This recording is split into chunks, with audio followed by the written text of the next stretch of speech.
Hi, welcome to the Gamesplainer. I'm Jeff the Gamesplainer, and today I'm gamesplaining Five Tribes. Five Tribes is a 2 to 4 player game produced by Days of Wonder in 2014. It plays really well with 2 players. Some people may get annoyed that it looks like the 2 player variant is each player controlling 2 turns, which in essence it is. You get 2 goes at being the in the turn order. So there's basically 4 turns happening per round within that. But I think it works quite well. The gameplay itself, I think, is really wonderful. The whole idea of the game is that you're a stranger coming into this town of Nakal or Nakala, or I don't know how to pronounce it. I'm sure no one does unless you're from the area of the Arabian Nights. However, you come into this, you're a stranger in this area, and your job is to bring the 5 tribes back to their own space. They're all kind of scattered through this area, which is represented by tiles which are laid randomly and will be different in different locations in every game. Your job is, the play of the game really is, you pick up a handful of meeples from one tile and you place them as you move through the city, or what I think we'll call it a city. As you move through the city, you place a meeple on each of the square tiles as you go past, and wherever you get to as the final meeple that you're placing, you then take all of the meeples that match that colour, and you get a bonus for all of those meeples, or for getting as many of those as you can. Or if you're able to clear a tile by matching the last meeple, you get to claim that as yours, and that's points at the end of the game.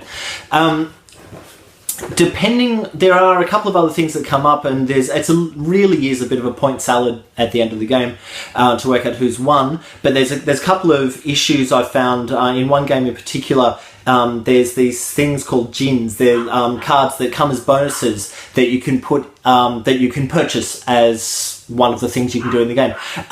One of the djinns, it felt broken. It's not, but it felt like it was, simply because it gave the person who managed to get that card in like the first or second turn, it gave them the ability to give themselves another 5 points every turn that the game existed. So it pushed them way ahead of everyone else.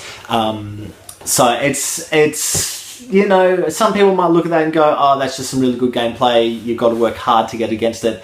But it felt broken. Now that's the only time, and this is out of a number of plays that I've had of this game, that's the only time that I've found anything happen in the game that's actually caused everyone else to kind of look at it and go, that's weighted far too far in that favour. And I think that's a random chance that particular card came up early. But throwing out that is just one possible issue you might find if, say, a new person to the game sees someone who knows the game get that card really early and do exactly that manoeuvre. They might find that they just really dislike the game because there's 0 chance of actually beating that. Now that's an anomaly. The game itself plays really well. The rules book is quite succinct and straightforward and fairly easy to kind of work your way through in a logical order. The only other issue that could come up is that on the table it looks extraordinarily messy. You've got a whole bunch of cards laid out in a square pattern with a lot of different coloured meeples. There's 5 different coloured meeples, and there's a whole bunch of them on every single one of those tiles to start with. As a non-gamer looking at that, it looks really messy. Once you get your head around the game and you understand what you're doing, not as messy, not as hard to understand and kind of manipulate to your favour. It's a really good little puzzle. I really enjoyed this game. But just do be aware that it can be a little bit overwhelming, and I imagine colourblind people would really struggle with this game because it's really about matching colours. Anyway, I think I've waxed lyrical about this game long enough. Please go on and watch my video, and I hope that it will help you get 5 tribes to the table and that you enjoy playing the game as much as I do. If you have any games that you wish to be gamesplained, please shoot me an email on thegamesplainer@gmail.com. If you've got any comments or suggestions, see, I put it in a different order today, write down below, just in the comments section. Please subscribe to my videos, and go on to watch the next one, and follow me on Instagram and Twitter to see what games I've been playing. And until next time, enjoy gaming.